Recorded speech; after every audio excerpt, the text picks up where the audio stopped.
Karena hanya tinggal sang neneklah satu-satunya orang yang paling mengenal Djoko Samudro, sehingga membuat dirinya memutuskan untuk mencari tahu siapa orang yang telah mengajarkan ilmu kesaktian yang begitu luar biasa kepada cucunya itu. Djoko, apa kamu baik-baik saja? Apa yang sebenarnya terjadi denganmu? Kenapa kamu bisa mengalahkan semua perampok? Itu bahkan tubuhmu tidak terluka sedikit pun. Tanya sang nenek pada Djoko dengan sangat terheran-heran, serta khawatir pada keselamatan cucunya itu. Djoko tidak apa-apa, Nenek. Nenek tidak perlu khawatir.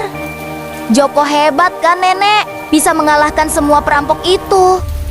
Nenek sih tidak percaya sama Djoko. Kalau ada seseorang yang minta pertolongan, untung saja kita tidak terlambat, Nenek. Ucap Djoko pada sang nenek. Setelah peristiwa penyelamatan itu, mereka pun segera mencuci seluruh tubuh dan bergegas pulang dan mengantarkan wanita itu ke seberang sungai. Dan sesampainya Djoko dan sang nenek di rumah, nenek mulai meminta kepada Djoko untuk jujur mengenai dari mana dan siapa orang yang telah mengajarimu ilmu-ilmu kesaktian itu. Namun, karena Djoko Samudro hanyalah seorang anak kecil yang lugu, ia hanya mengatakan jika dirinya juga tidak tahu dari mana kekuatan itu berasal. Ya, baiklah. Nenek percaya padamu. Ucap sang nenek. Ayo kita makan dulu. Kamu pasti sudah lapar dan lelah setelah membantu nenek tadi di sawah dan berkelahi dengan para perampok itu. Iya, Nenek Djoko lapar. Terima kasih, Nenek. Rasa lelah setelah seharian bekerja membuat sang nenek tidur lebih awal dengan niat seperti biasa untuk bangun di waktu malam untuk bermunajat dan memohon petunjuk kepada Sang Pencipta mengenai apa yang terjadi pada Djoko Samudro. Di dalam kesunyian dan menyatu pada keheningan malam, sang nenek bermunajat hingga pada akhirnya rasa kantuk yang tak tertahankan mulai memaksa sang nenek untuk tertidur pulas tergeletak dengan perlahan. Karena dengan niatnya yang kuat untuk memohon petunjuk kepada Sang Pencipta, hingga di tengah tidur lelapnya, sang nenek bermimpi dan didatangi oleh sang kakek, bersorban serta berpakaian serba putih, dengan mengatakan sesuatu kepada sang nenek. Assalamualaikum. Bangunlah kau, wahai wanita tua, dari tidur pulasmu untuk tetap memuji Tuhanmu hingga Tuhan memperkenankan permohonanmu. Aku datang sebagai pemberi petunjuk atas kerisauan yang ada di dalam hatimu mengenai cucumu, kelahiran cucumu Djoko Samudro merupakan sebuah takdir serta anugerah dari Yang Maha Pencipta untuk menjadikan Djoko Samudro salah satu orang yang terpilih untuk membawa kedamaian, kebaikan dan memberantas segala bentuk keangkara-murkaan serta keswanang wanonggen para penguasa terhadap orang-orang yang lemah di bumi pertiwi, khususnya di tanah Jawa, di mana tempat tinggal dan lahir Djoko Samudro. Selain Djoko Samudro diberkati akhlak dan perilaku yang baik serta berbudi luhur, dia juga dibekali berbagai kekuatan tubuh dan kesaktian yang luar biasa, tidak ada tandingannya, agar supaya orang-orang jahat tidak merajalela dan terus berkuasa di bumi ini. Kau tidak perlu mengkhawatirkan, Djoko Samudro. Tugasmu hanyalah untuk terus menyayangi Djoko Samudro seperti seorang ayah dan ibu. Baginya, Assalamualaikum. Ucap sang kakek misterius itu kepada sang nenek di dalam mimpi. Waalaikumsalam. Jawab nenek dengan setengah sadar yang mulai terbangun dari tidurnya dan perlahan beranjak menghampiri Djoko Samudro yang saat itu tengah tertidur. Maafkan nenek yang telah meragukan Mucu karena nenek sangat menyayangimu. Ucap sang nenek pada Djoko tengah tertidur itu.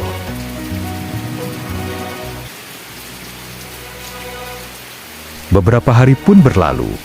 Setelah dari peristiwa penyelamatan wanita itu, suasana pagi hari yang begitu tenang di desa itu tiba-tiba menjadi penuh keributan yang disebabkan oleh adanya kawanan perampok yang mencari seorang nenek tua dan anak muda yang dikabarkan mereka tinggal di desa ini.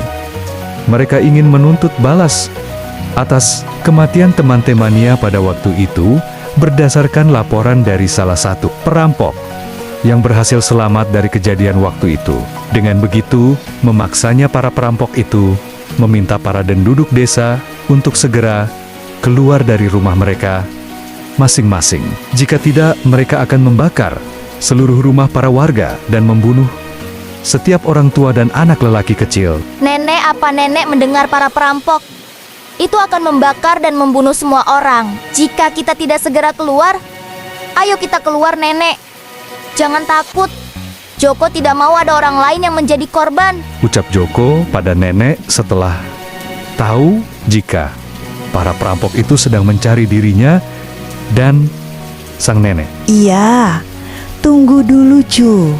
Tapi nenek tidak mau terjadi apa-apa denganmu.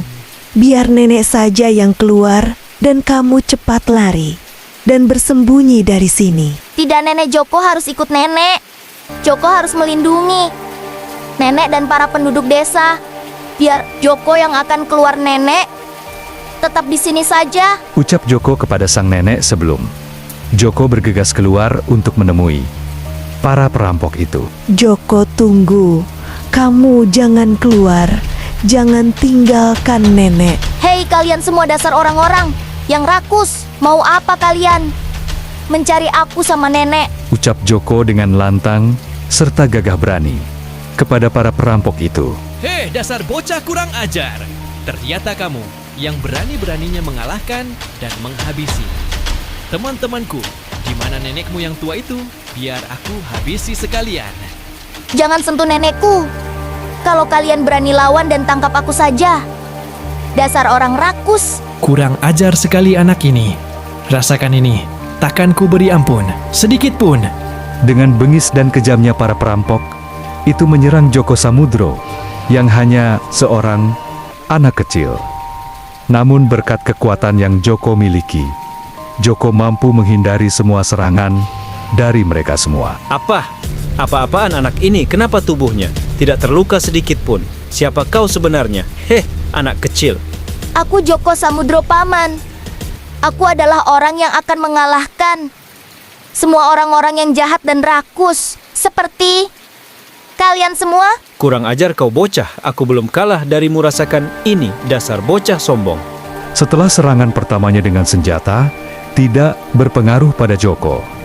Kemudian mereka menyerang dengan menggunakan ilmu pamungkas andalan mereka. Hingga pada akhirnya, semua usaha mereka sia-sia dan mereka pun kehabisan tenaga.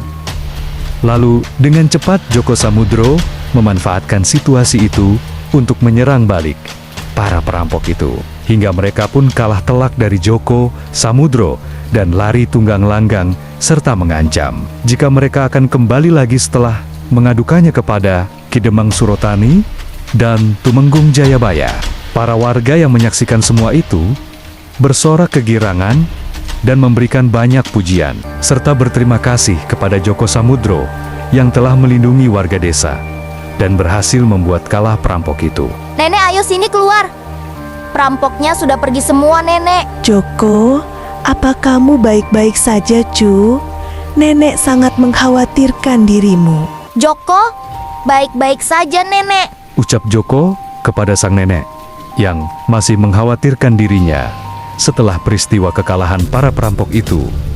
Situasi desa yang sudah mulai kembali tenang tiba-tiba dikejutkan oleh kedatangan Ki Demang Surotani beserta anak buahnya dengan jumlah yang lebih banyak dari sebelumnya, juga dengan siasat licik mereka yang ingin menculik sang nenek untuk dijadikan sandera agar Joko Samudro mau menyerahkan dirinya dan membunuhnya, karena bagi mereka Joko Samudro adalah ancaman besar yang harus dimusnahkan, seperti ayah dan ibunya dahulu. Lalu mereka membakar rumah serta membunuh para warga, sehingga hal itu memancing amarah Joko Samudro Dan setelah di saat Joko Samudro lengah, karena sibuknya mengalahkan para perampok itu, dengan diam-diam Ki Demang Surotani menculik sang nenek lalu membawa ke hadapan Joko Samudro itu serta mengancamnya.